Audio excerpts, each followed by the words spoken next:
હાલો મિત્રો, જોઈ શકો છો 5:35 થઈ છે. નડિયાદ ડેપોમાં આવી ગયા છે.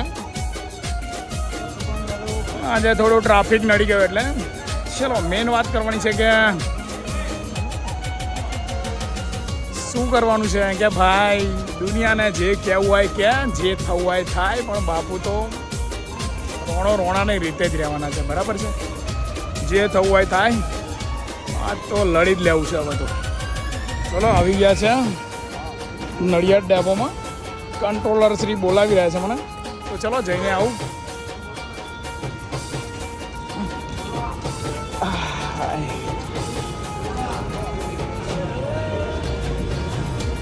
બોલા બોલા, શું કહે છે? બોલા કંટ્રોલર શ્રી, શું કહો છો? બસ એકદમ મજામાં. મોજે મોજ જ છે અહીંયા તો.